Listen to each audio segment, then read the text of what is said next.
சங்கீதம் 103 5 நன்மையினால் உன் வாயை திருப்தியாக்குகிறார். கழுகுக்கு சமானமாய் உன் வயது திரும்ப வாழ வயதை போலாகிறது அப்படின்ற. அதுக்கு 2 ஆயுள் இருக்குது. எல்லா கழுகுக்கும் அல்ல. 100 கழுகு இருந்தா அதுல ஒரு 2 கழுகுக்கு ரெட்டாயுள் அப்படின்னு சொல்றாங்க. அப்படி போல உங்களுக்கும் ரெட்ட ஆயுள தருவோம்னு சொல்லுது இங்க. திரும்பவும் உங்க வயது வாழ வயதை போல மாறும் அப்படின்றது. நான் இந்த வசனத்தை படிக்கும்போது அநேக பேர் சொல்லவும் கேள்விப்பட்டிருக்கிறேன். எனக்கும் அப்படிதான் புரிஞ்சுது. எப்படின்னு, நான் ஒரு வயதுல இருந்து 80 வயசு வரைக்கும் வாழ்றவங்கள இப்ப திரும்பவும் கர்த்தரு அதே மாதிரி அந்த வாலிப வயது முழுக்க மறுபடியும் ஒரு 80 வருஷம் இந்த மனுஷ வாழ்க்கையை எனக்கு தர்றாரு அப்படின்னு தான் இதுல எனக்கு புரிஞ்சுது. நீங்க ஒரு வயதுல இருந்து 80 வயசு வரைக்கும் வாழ்றீங்க. இப்போ ஒரு ஆயுள் முடிஞ்சிருச்சு. மறுமுறை மறுபடியும் ஒரு வயசுல இருந்து 80 வயசு கிடையாது. அந்த 80 வயசுல தொடங்கி 160 வயசு வரைக்கும் உங்களுக்கு இன்னும் ஒரு பாதி ஆயுசுனால கூட்டி தருது இல்லையா? இதை கூட்டி தரும்போது எப்படி தருதுன்னு, நான் வாலிப வயசுல எப்படி வாழ்ந்தனோ அதே மாதிரி வாலிப வாழ்க்கை தரல. என்னுடைய வாலிபத்தை எனக்கு திரும்ப தரல. அதாவது என்னுடைய வாலிப நாட்கள் பாவமும் அக்கிரமும் அறியாமையும் தரித்திரமும் உள்ள வாழ்க்கை. இந்த வாழ்க்கையை திருப்பி தரல. மாறாக அவர் எப்படி தர்றாரா, ரெட்டிப்பான வாழ்க்கை தர்றாரு. ஆனா அதுக்கு கழுகுக்கு சமமான வாழ்க்கை தர்றாரு. அதாவது வாலிபத்தை நான் வாழ்ந்திருக்கிறேன். அதுல பாவ வாழ்க்கை, நிறைய அறியாம உள்ள வாழ்க்கை இருந்துச்சு. இப்ப அதே வாழ்க்கையை தராம அந்த வாழ்க்கையில கழுகு தன்னுடைய வாழ்க்கையில எப்படி வாழுதோ அதே மாதிரி கழுகுடைய ஆற்றலோடு கூட ஒரு புதிய வாழ்க்கையை நான் உங்களுக்கு தர்றேன் அப்படின்றாரு. இப்படிதான் கேட்கணும். கர்த்தர்ட்ட கேட்கும்போது, கர்த்தாவை எனக்கு ஆயுசு நாட்களை கூட்டி தாருன்னு கேட்காம, அந்த ஆயுசு நாட்களை கூட்டி தரும்போது கழுகுக்கு சமமான ஆற்றல் உள்ளவனாய் ஞானம் உள்ளவனாய் என்னைய கூட்டித்தாருன்னு கேட்கணும். அப்படித்தான் மோசைக்கு தாவீதுக்கெல்லாம் தேவன் கொடுத்தார். வயசு அவங்களுக்கு 80 வயசு ஆயிடுச்சு. ஆனா அவங்களெல்லாம் பார்த்தா 80 வயசுக்கு கிழவர மாதிரி தெரியல.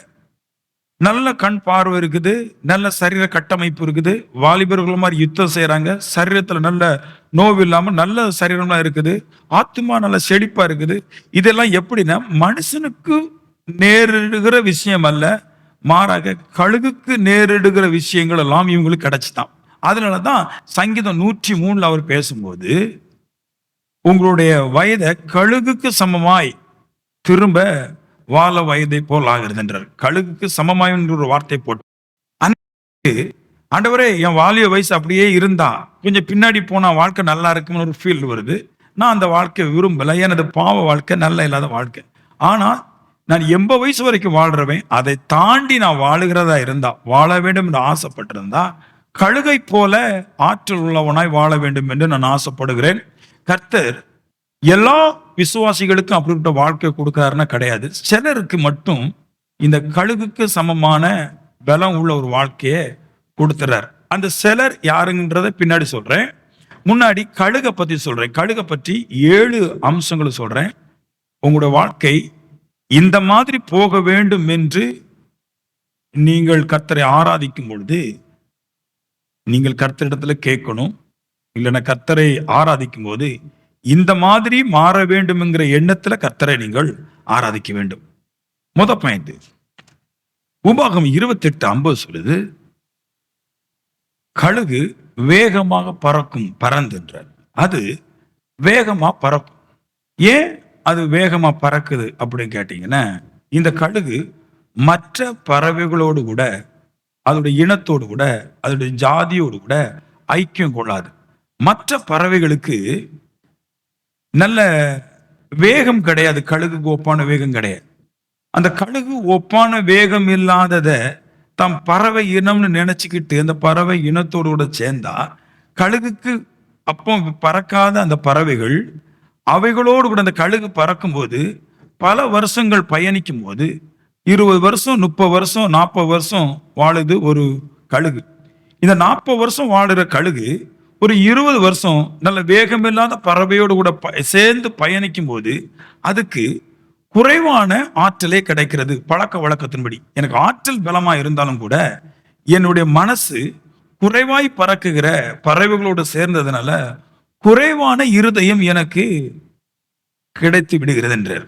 கழுகு வேகமா பறப்பதற்கு காரணம் அது தனிமையை அதிகமாய் விரும்புகிறது அப்படின்றார். ஒரு மனுஷன் இந்த உலகத்தை ஜெயிக்கணும் அப்படின்னா இனத்தோடும் ஜாதியோடும் கலந்து போகாமல், மனுஷனோடு கலந்து போகாமல், ஒருவன் தனிமையாக அவன் எதையும் சிந்தித்து முயற்சி பண்ணி ஓடுற அளவுக்கு ஞானம் உண்டாக்கப்பட்டிருந்தால் அவன் இந்த உலகத்துல எல்லாரை பார்க்கலும் வேகமாய் போவான்.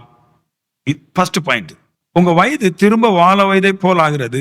வாலிபன் எல்லாருடைய ஃப்ரெண்ட்ஷிப் வச்சு நம்மளை கெடுத்துக்குவான். ஆனா வேகமா ஓடுகிறவன் மனுஷனோடு ஐக்கியம் வைக்காமல் வேகமாய் ஓடக்கூடிய ஆற்றலை அவன் தேடி கண்டுபிடிச்சு அதை தக்க வைத்துக் கொண்டு வேகமாய் ஓடுகிறான். இரண்டாவது பாயிண்ட், யோபு 39:20 சொல்லுது, கண்மலையின் உச்சில இருந்து நோக்கும் அப்படின்றது. இந்த கழுகுக்கு கண் பார்வை கிட்டத்தட்ட 5 கிலோமீட்டர் தூரம் வரைக்கும் அது பார்க்குமா.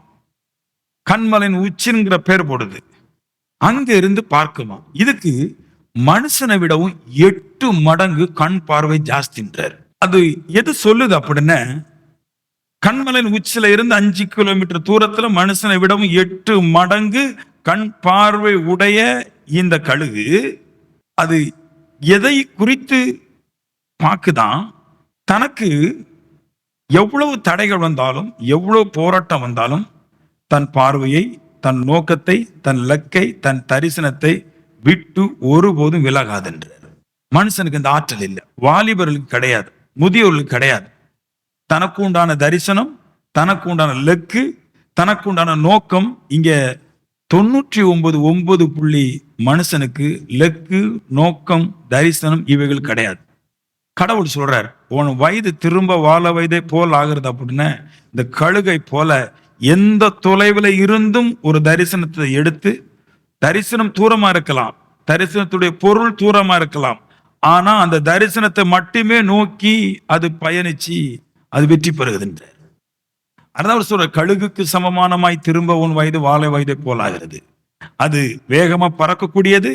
இரண்டாவது, அது தன்னுடைய லக்கு, தன்னுடைய தரிசனத்திற்கு அதை பார்த்துட்டு ஒரு நிமிஷம் கூட கண்ணை மூடாமல் தன்னுடைய லக்கை அடைந்து கொள்கிற வரைக்கும் அது தூங்காமல் அந்த நோக்கத்தை விடாமல் இருக்கும் அப்படின்றார். 3, யோபு 9:26 சொல்லுது, கழுகு இறையின் மேல் பாயும் அப்படின்றார். இந்த கழுகுக்குடைய பிரதான போராட்டம் என்னன்னா, இறைக்காக கழுகு போராடும், சாப்பாட்டுக்காக அது போராடும். அது பீதியை, பயத்தை ஏற்படுத்தும் மிருகத்தையோ பறவைகளோ மதிப்பதில்லை, மதிப்பு கொடுப்பதில்லை. நம்ம மனுஷரா இருக்கிறோம் பாருங்க, மனுஷனுக்கு யாராவது ஒரு பீதியை எழுப்பிட்டா அப்படியே பயந்துருவோம், அப்படியே கண்ணீர் விட்டுருவோம். நீங்க இனி அவுட்டு தான், நீங்க இனி எந்திக்க முடியாது, நீங்க இனி இந்த இறைய மேல பாய முடியாது, உங்களுடைய ஆகாரத்தை நீங்க எடுத்துக்கொள்ள முடியாது, உங்க வாழ்க்கையை நீ போக்குத்தான் அப்படின்னு உரத்த சத்தத்தோடு கர்ச்சிக்கிற சிங்கத்தை போல ஒருவன் பேசும்போது நம்முடைய இருதயம் அதுல மயங்கி அப்படியே பாதாளத்துக்கு போயிருது. சாக்கில் அடப்பட்டது போல நம்முடைய இருதயம் ஒரு குகையில போய் அடப்பட்டுருது. ஆனா கழுகு அப்படி அல்ல, மிருகத்தோடு போராடும்படிக்கு, மிருகத்துடைய களத்துல இறையை பீறி போடும்படிக்காக, இறையை தேடும்படிக்காக, பட்சிக்கும்படிக்காக மிகுந்த போராட்டம் பண்ணக்கூடிய மிருகத்தோடு கூட அது களத்துல நிற்கும். படக்குன்னு சாடிராது. அது தந்திரமாய் அவருடைய கண்ணுடைய அதோடைய வேகத்தையும் அவருடைய கூர்மையான கண்களையும் பயன்படுத்தி மிருகங்கள் கர்ச்சிக்கிறவைகளா இருந்தாலும் அவையுடைய எண்ணம் சிதறும் போது இறை மேல் பாய்ந்து இறையை தூக்கி கொண்டு போய்விடுன்றார். அந்த கழுகுடைய எஃபெக்ட் அப்படித்தான். நீங்க நிறைய இடத்துல பார்க்கலாம், சிங்கம் வேட்டையாடும், கழுகு ஒரு இடத்துல தான் நிற்கும். எப்போ வேட்டையாடி கொண்டே இருக்கிற சிங்கத்துடைய எண்ணம் சிறிது மாறுதோ அந்த இமைப்பொழுத கழுகு அதோடைய வேகத்தை பயன்படுத்தி துல்லியமா எடுத்துட்டு போயிடும். இது மனுஷனுக்கு மிகவும் வேண்டிய பவர்ஃபுல் கிஃப்ட் கர்த்தர் கொடுக்கிறது. இறையை தேடி பட்சித்து அதை தன்னோட வாழ்க்கைக்காக பயன்படுத்தும். இதெல்லாம் வாலிபனுக்கு தேவை வேணுன்றார். ஆனா வாலிபனோ நெட்டை பார்த்துட்டு பட்டு போயிட்டு இருக்கிறான். ஒரு இறைய பார்த்துட்டோம், என்னோட வாழ்க்கைக்கு இதெல்லாம் எனக்கு தேவை, ஒரு நிலம் தேவை, ஒரு வீடு தேவை அப்படின்னா அதை சுதந்திரிக்கிற வரைக்கும் அவன் போராடி கொண்டுதான் இருக்கணும்ன்றார். இப்படி ஒரு மைண்ட, ஒரு மனப்போக்க கர்த்தர் உங்களுக்கு கொடுப்பன்ற. வாலிபருக்கு தான் இது முடியும். நல்ல சரீர கட்டமைப்பு இருக்குது. அவங்களால இலக்க அடைய முடியும். நல்ல பார்வை அவங்களுக்கு தான் இருக்குது. நல்ல வேகம் அவங்களுக்கு தான் இருக்குது. நல்ல அடிக்கிற ஆற்றல் அவங்களுக்கு தான் இருக்குது. ஆனா அவங்க அதை செய்ய முடியலன்றாரு. பிசாசு அவங்களுக்கு கெடுத்துருது. நான் இனி அதை செய்ய பண்ணுவேன்றார். அது எப்படி கொண்டு பண்ண வைக்கிறாங்கிறத பின்னாடி தான் பேச போறேன். அடுத்த பாயிண்ட். உபாகமம் 32:11 சொல்லுது, தன் கழுகு தன் கூட்டை கலைத்து அப்படின்றாரு. கழுகு கூடிய பிரதானம் என்னன்னா, கழுகு ஏன் கூட்டை கலைக்குது அப்படின்னு பாத்தீங்கன்னா, கழுகு கூடு கட்டும்போது கழுகுடைய கூட்டை போல கரடு முரடாட்டு ஒரு கூடுமே இருக்காது. ரொம்ப மோசமா தான் கூடை கட்டும். மத்த எல்லா கூட்டுலையும் பஞ்சு இருக்கும், நெட் இருக்கும், இலைகள் இருக்கும், தலைகள் இருக்கும், ஸ்பாஞ்ச் எல்லாம் போட்டுதான் கட்டும். ஆனா கழுகுடைய கூடு மட்டும் கரடு முரடா இருக்கும். ஏன் கரடு முரடா அது கெட்டுதுன்னா, தன்னுடைய குஞ்சுகளுக்காக அப்படி கெட்டுதான். குஞ்சுகளுக்கு சுகபோக வாழ்க்கையை அது ஒரு காலம் அனுமதிக்காதான். நம்மளாம் நிறைய பேர் இருக்கிறோம் பாருங்க.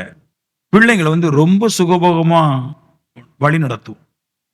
ஏன் கழுகு தன்னுடைய குஞ்சுகளுக்காக சுகபோக வாழ்க்கை இல்லாதவைகளா மாற்றுது அப்படின்னா, அதுக்கு சுகபோக வாழ்க்கையில ஒரு மனுஷன் இருக்கும்போது எப்ப வேணாலும் மரணம் அவங்களுக்கு நெருங்கக்கூடும்.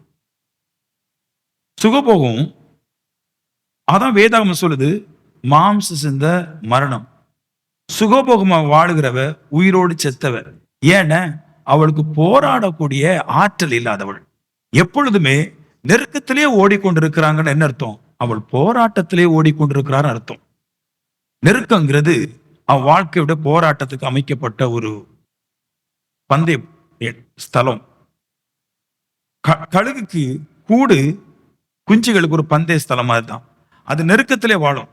ஒரு கட்டம் வரும்போது குஞ்சுக சொல்லுமா, இந்த நெருக்கத்துல நாங்க குஞ்சுகளா இருந்த போது இந்த நெருக்கத்துல வாழ்ந்தோம். இப்ப கொஞ்சம் வளர்ந்துருக்கிறோம், எங்களுக்கு பறக்கக்கூடிய ஆற்றல் இருக்குது, இந்த நெருக்கத்துல வாழ முடியாதுன்னு சொல்லுமா. சொல்லும் போதுதான் அந்த கூட்டை தாயானது பிரிச்சு அந்த குஞ்சுகளை தன்னோட ரெக்கைகளை விரித்து அதுக்கு மேல தூக்கி போட்டு அது பறக்குங்க. ஏன் பறக்கும் அப்படின்னா, இவன் நெருக்கத்துல வாழ்ந்துட்டான் இவ்வளவு வருஷம், இனி பயமில்லாத வாழ்க்கைக்குள்ள குஞ்சுகளை கொண்டு போகணும். ஒரு மனுஷனுக்கு பயம் மிகுந்த பொல்லாப்பு.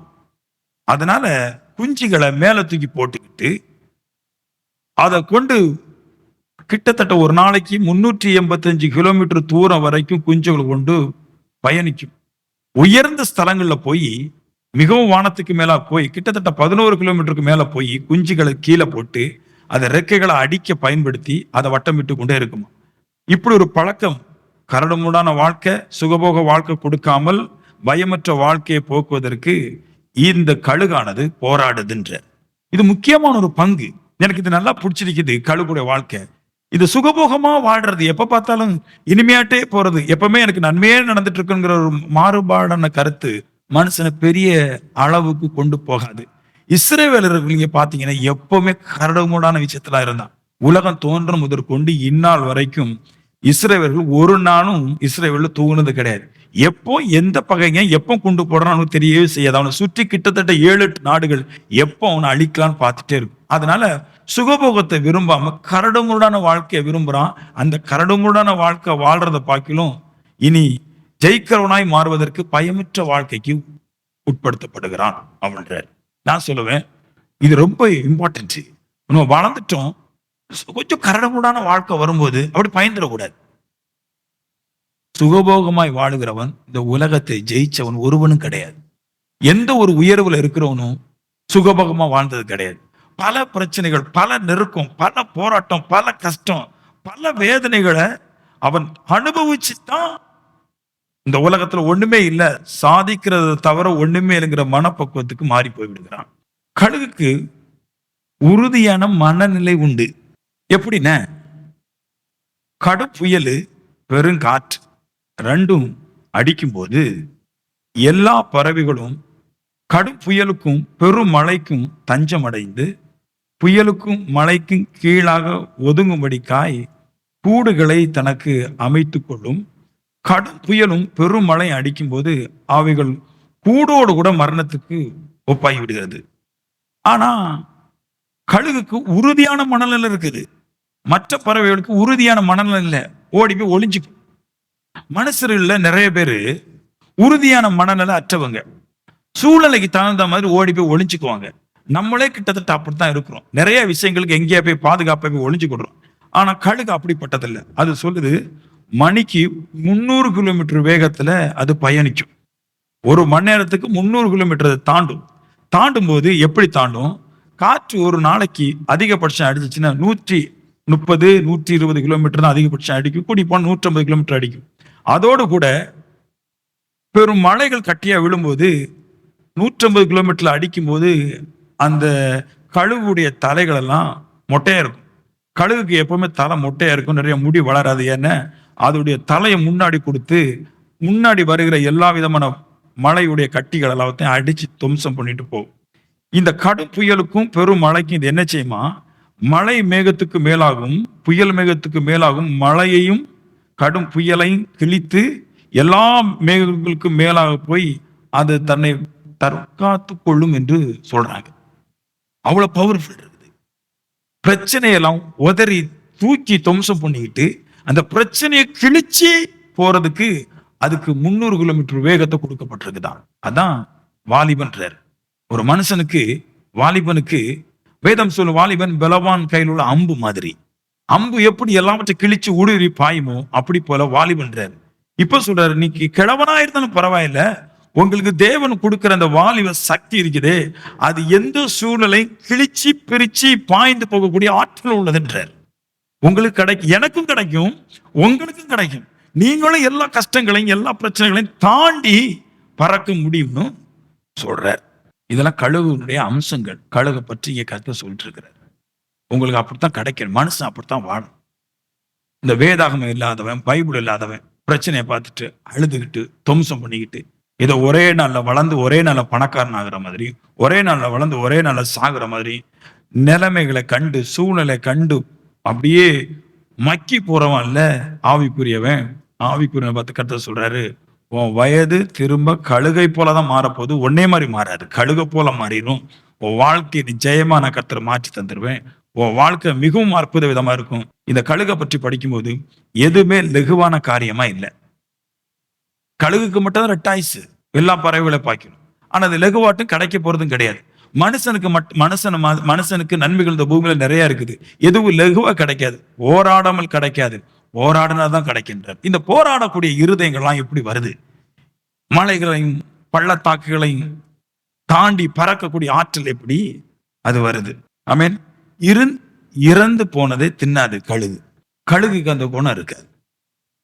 இறந்ததை தின்னாது, மீதத்தை தின்னாது. நிறைய பேருடைய வாழ்க்கை வீட்டில் இருக்கிற மீதத்தை வச்சே வாழ்க்கை ஓடும். 50 லட்சம் இருக்குது, இதை வச்சு வாழ்க்கை ஓட்டிடலாம். கழுகுக்கு மீதம் தின்றது பிடிக்காது, செத்ததையும் தின்னாது.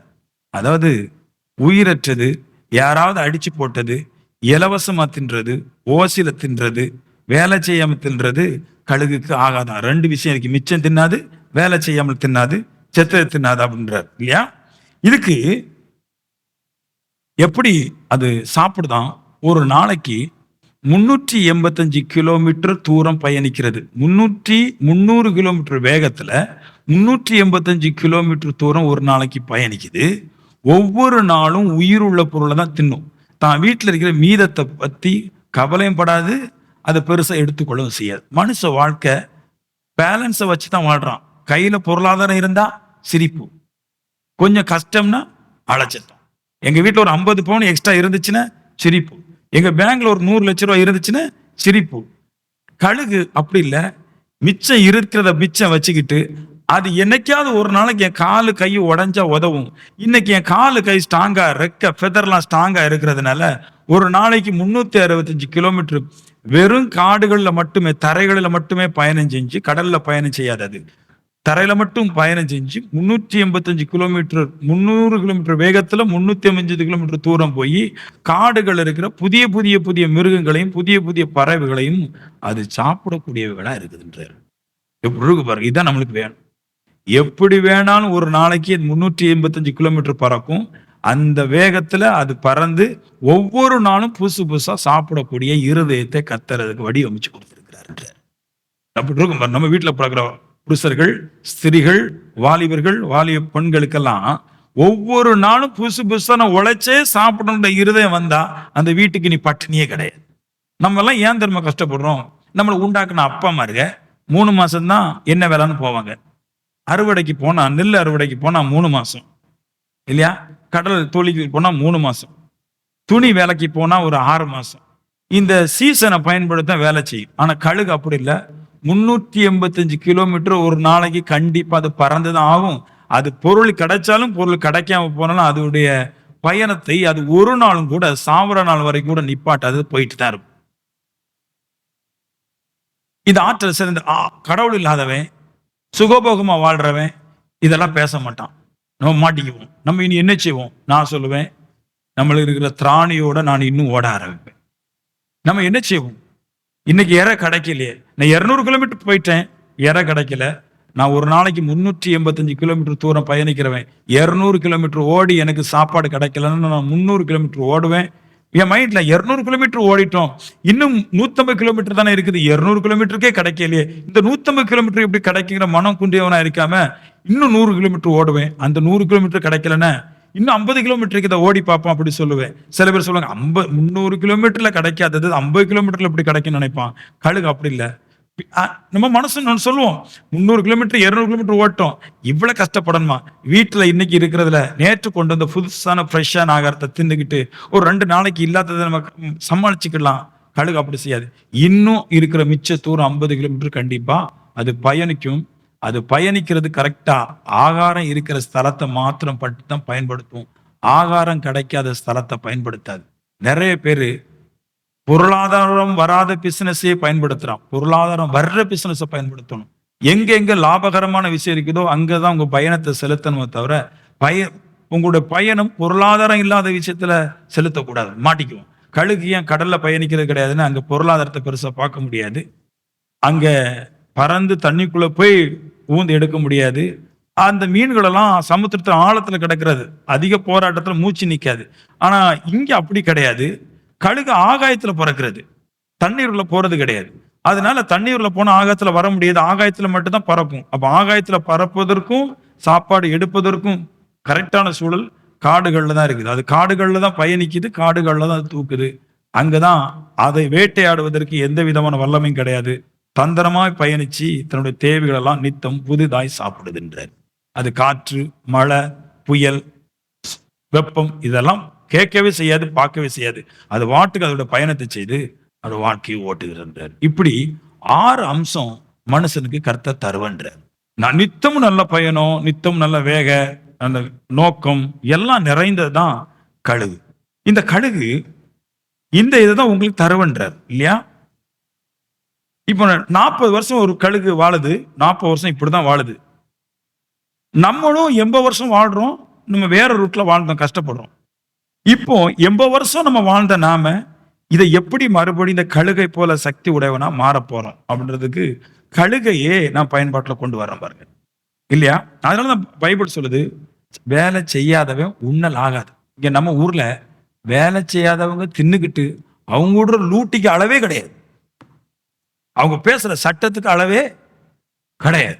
வேலை செய்யறவன் வேலையிலேயே போயிடுறான், வேலை செய்யாதவன் சட்டத்திலேயே நிக்கிறான். வேலை செய்யறவன் நல்ல பொருளாதாரத்தை சேர்த்து நித்தமும் கூர்மையான கண்களிலும் வேகமான வேகத்தை வச்சு நல்ல எண்ணத்தை வச்சிருக்கிறவன். எல்லா கழுகளும் நோய் வந்தா பிரச்சனை வந்தா பெரும்பாலும் செத்துரும் 40 வருஷத்துல. சில கழுகுகள் மட்டும்தான் சாகாது. ஏன்னா அதுக்கு 40 வருஷமும் சரியான ஆற்றல் இருக்கிறதுனால, அந்த 40 வருஷமும் சரியான ஆற்றலை பயன்படுத்தினதுனால அதுக்கு ஒரு எண்ணம் வருது, வாழ்ந்தா இந்த மாதிரி வாழணும், வாழ்ந்தா பிளகினமா வாழக்கூடாது. இந்த ரெட்டிப்பான ஆயுசுக்கு போறது பாருங்க கழுகு. அதுக்கு இன்னொரு பேர் சொல்றாங்க, ரெட்டிப்பான ஆயுசுக்கு போறதுக்கு பேரு கழுகு, பேர் ராஜாளி. ஒரே வருஷத்துல சாகிறதுக்கு பேர் கழுகு. நாம எல்லாரும் ராஜாளியா இருக்கணும். 80 வருஷம் நான் வாழ்றேன் அப்படின்னா 150 வருஷம் நான் வாழ்றது கூடிய ஞானமும் பொருளாதாரத்தை நான் சேர்த்து வைக்கிறவனாய் நல்ல வேலை செய்யறவனா நம்ம இருக்க வேண்டும். இது எப்படி 2வது ரெட்டிப்பை எடுக்குது அப்படின்னா, அது உயர்ந்த ஸ்தலங்களுக்கு போகுது. கழுகை பத்தின்னு பேசுறேன். உயர்ந்த ஸ்தலங்களுக்கு போய் உயர்வான மலைகள்ல போய் அரணான ஸ்தலங்களை பிடிச்சு அங்க வாசம் பண்ணுது. அங்க வாசம் பண்ணி சில பேர் சொல்றாங்க அதோட அழகுனால ரெக்கைகள்லாம் கொத்தி போட்டுருதுன்னு. சில பேர் சொல்றாங்க, உயர்ந்த ஸ்தானங்கள்ல அரணான ஸ்தலங்கள்ல போய் அந்த மலைகள்ல கண்மலை உச்சியில போய் அதோட ரெக்கைகளை எல்லாம் தானாகவே அடிச்சு நொறுக்கி எல்லாத்தையும் வெளியெடுத்துருது. இந்த அழகு இருக்கு பாருங்க, அது வளர்ந்து வளர்ந்து மறுபடியும் எதை குத்தி தன்னுடைய காலில் வச்சு சுமந்து கொள்ளக்கூடாதபடிக்கு வாய் நல்லா வளைஞ்சு போறதுனால அது வேலை செய்ய முடியல. ரெக்கை பறந்து பறந்து பறந்து நல்லா தின்னு கொளுத்தவைகளை தின்னதுனால நல்லா வளர்ந்ததுனால வேட்டு கூடுனதுனால அதுக்கு பறக்க முடியாம ஆயிடுது. கழுகு சாவுறது இப்படிதான் சாவும். ஒண்ணு சாப்பாடு நல்லா சாப்பிட்டதுக்கு சாப்பாடு கிடைக்காமல் வாய் தின்ன முடியாது அப்படி நிலைமை போயிடும். நல்லா பறந்ததுக்கு கொளுத்தல தின்னதுனால ரெக்கை பெருசாக நல்லா வேட்டு போட்டு பறக்க முடியாம ஆயிரும். இப்ப அது ஒரு முடிவு பண்ணுது, இப்படியே செத்து போறது நலமா, இல்லைன்னா இந்த ரெண்டாவது இந்த ஆற்றலை நாமளே செத்து எடுக்கிறது நலமா அப்படின்ட்டு நிறைய பேரு உழைக்காமலே செத்து போயிடுறான். சில கழுக தானாகவே செத்து மறுபடியும் உயிர்ப்பிக்கிறது. இது ராஜாளி பறவை கழுகுல ஒரு வதை. இது என்ன செய்யுது, வானத்துல போய் பெரிய மலைக்கு மேல போய் தன்னையே தானே கொத்தி தன்னையே தானே உடைச்சி அது பல நாட்களாய் அங்கே காத்திருக்கும். மறுபடியும் புதிய ரெக்க மறுபடியும் புதிய அழகு வர்ற வரைக்கும் அது அங்கே நிற்கும். அது காத்திருக்கும். ஒரு விஷயத்த ஃபர்ஸ்ட் உடைக்குது, ரெண்டாவது காத்திருக்குது. முதல்ல எனக்கு உண்டான பலகீனத்தை நான் உடைக்கிறேன், என்னை கெடுக்கிற என்னுடைய விஷயங்களை உடைக்கிறேன், எனக்கு ஆகாரம் செய்ய உண்ண முடியாத காரியத்தை நான் உடைக்கிறேன், ரெண்டாவது எனக்கு உயர்ந்த ஸ்தானங்களை பறக்கிறதுக்கு ஏற்ற வல்லமையும் சத்துவங்கள் வரும் மட்டும் நான் காத்திருக்கிறேன். இப்படி ரெண்டு விஷயத்தையும் கழுகு வேலை செய்துன்றாரு. கர்த்தருக்கு காத்திருக்கிற மனுஷன் கழுகளை போல சேட்டைகள் அடித்து உயரே பறப்பான். அதனால கர்த்தருக்கு காத்திருக்கிறவன் அப்படின்னு அர்த்தம். கர்த்தருக்கு காத்திருக்கிற கழுகளை போலன்றாரு. கழுகு காத்திருக்கும், தன்னுடைய பலவீனத்தை எல்லாம் உடைச்சு போட்டுட்டு தான் பலம் அடைகிற வரை காத்திருக்கும். பின்னாடி அதை ரெக்க அடிச்சு மறுபடியும் புது பலனாய் வருது. அப்படி போலதான் மனுஷனையும் சொல்றாரு. நம்மகிட்ட நிறைய வேண்டாத புத்தியெல்லாம் இருக்குது.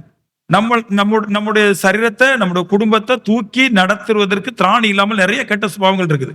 இவைகள் எல்லாவற்றையும் கண்மலைய கிறிஸ்துவ இடத்துல போட்டு அடிச்சு நொறுக்கி எல்லாத்தையும் வெளியே தின்றாரு. நிறைய பேருக்கு வாயினாலதான் நிறைய பேருக்கு சாப்பாடு கிடைக்கல. வேதாம் சொல்லுது, உன் வாயினாலே உன் வயிறு நிரம்பும்.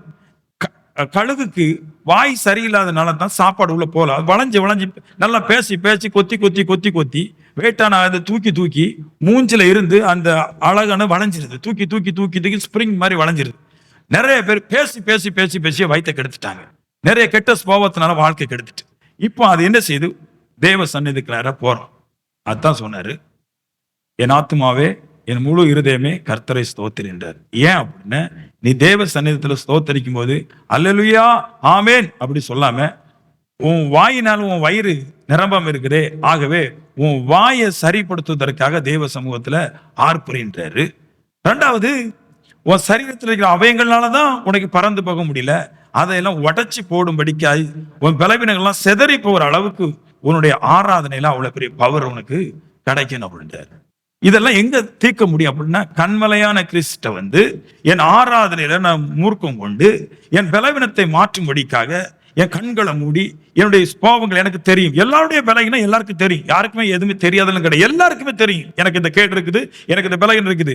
இந்த ஆராதனையில தேவ சன்னிதானத்துல தெய்வத்தை ஆராதிக்கும் போது என் பலவீனங்களை உடைச்சு போட்டு தேவ சன்னிதானத்துல காத்திருக்கும் பொழுது மறுபடியும் கழுகை போல ஒரு ஆற்றல் இவனுக்கு வந்து விடுகிறது. இவனுக்கு சத்தியம் தெரிஞ்சிருச்சு, முதல்ல என் பலவீனத்தை மாற்றணும். நான் சொல்ல ஆராதிக்கிறேங்கிறது ஏதோ ஹாப்பி பர்த்டேக்கு கத்தரை ஆராதிக்கிற மாதிரி, ஏசு பிறந்த நாளைக்கு ஆராதிக்கிற மாதிரி, செத்த நாளைக்கு ஆராதிக்கிறது மாதிரி அல்ல. ஓய்வு நாள் ஆராதனை. ஓய்வு நாள் ஆராதனை நான் 6 நாள் உலகத்துல இருக்கும்போது என் பலவீனங்கள் நிறைய இருக்கும். அதை எல்லாவற்றையும் தேவ சமூகத்துல கொண்டு நான் ஆர்ப்பரிச்சு இவைகள் எல்லாவற்றையும் இந்த பலவீனத்தை எல்லாத்தையும் எண்ணத்தை விட்டு மாற்றிட்டு இப்ப நான் ஊருக்கு போறேன். என் வீட்டுக்கு போகும்போது இப்படி திரும்பவும் நான் தேவ சமூகத்துல 6 நாள் 3 நாள் 5 நாள் காத்திருக்கும் போது எனக்கு மறுபடியும் கழுகை போல ஒரு ஆற்றல் ஆவியானது மூலமா எனக்கு கிடைச்சிருதுன்றார். கழுகுடைய பிரதான குணம் தனக்கு கீழாக பறக்கிற, தன்னை பார்க்கிலும் கூர்மை அல்லாத கண்களுடைய, தனக்கு கீழாக பறக்கிற, தன்னை போல வேகம் இல்லாத, தன்னை போல பிரயாசப்படாத மனுஷனிடத்துல அது உறவு வைத்துக் கொள்ளவே செய்யாது. கழுகு மட்டும் துண்டா தெரியும், எல்லா மிருகத்தை எல்லா பறவைகளை பார்க்கணும். அது எல்லா பறவைகளும் சேர்ந்து வராது. ஏன்னா இது எல்லா பறவைகளும் சேர்ந்து வந்துச்சுன்னா இந்த எல்லா பறவைகளும் முதல்ல கொஞ்சம் கொஞ்சமா அன்பு வச்சு உறவை பாராட்டி இரக்கத்தை சொல்லி கடைசியில இந்த நல்லா பறந்து ஓடுகிற இந்த பறவையும் இந்த இனமானது ஒண்ணுமே இல்லாம கெட்ட குணத்தை கொடுத்து, நம்ம ஏன் இப்படி பண்ணணும், ஏன் வீடு கட்டணும், ஏன் நம்ம ஒரு கடையை வச்சோம், ஏன் 50 லட்சம் கட்டி சபையை வச்சோம், ஏன் ஜெனரேட்டர் வச்சோம், இதெல்லாம் வச்சு நீ கெட்டு போய் கிடக்க வேணும். இனத்தோட சேர்ந்தா பேசணும். பழச பார்க்காத, மிச்சத்தை பார்க்காத, போராடு. உன்னுடைய ஓட்டம் சாவுற வரைக்கும் ஓடிட்டே இருக்கணும். லாபகரமான லாபகரமான காரியங்கள் அடைச்சுன்னா எடுத்து பின்னாடி போட்டுக்க. அந்த லாபகரத்தை பார்க்காத, முன்னாடி ஓடிட்டே ஏறி. ஏன் அப்படி நீ ஓடிட்டே இருக்க? என்ன, நீ இவ்வளவு பிரயாசப்பட்டாதான் பின்பு ரெட்டிப்பான வாழ்க்கை வாழ்வதற்காக, நித்திய ஜீவனுக்காக போருவதற்கான பிரயாசத்தை நீ பட முடியும். முதல்ல உன்னுடைய வாழ்க்கைக்காகவே நீ நல்லாகிறதற்கு பிரயாசப்படலைன்னு நீ நித்திய ஜீவனுக்கு போவதற்கு பிரயாசப்பட மாட்ட. அது தானா கிடைக்கிற விஷயமும் அல்ல. எல்லா விஷயங்களும் ஈஸியா கிடைச்சிடும், நித்திய ஜீவன் ஈஸியா இல்ல. அப்ப என்னோட பிரயாசம் என் வயிற்றுக்காகவும் என் நல்ல வாழ்க்கைக்காகவும் நல்லா போராடணும்னா இனி நித்திய ஜீவனுக்காக போராட முடியும். இல்லைன்னா பிசாசு என்னோட நல்ல வாழ்க்கைக்காக நான் போராட முடியாதபடி பிசாசு என்னை தடை பண்ணிச்சுன, நான் போராடலைன்னா, இந்த சின்ன விஷயத்தையே நான் போராடி ஜெயிக்கலன்னா பெரிய விஷயத்தை சாத்தியமாக்குறது கூடாத ஒரு விஷயம். அதனால உலகமானது ஊரானது நாள சொல்லும். ஆனா நான் அப்படிப்பட்டவன் அல்ல. அதை மேற்கொள்ள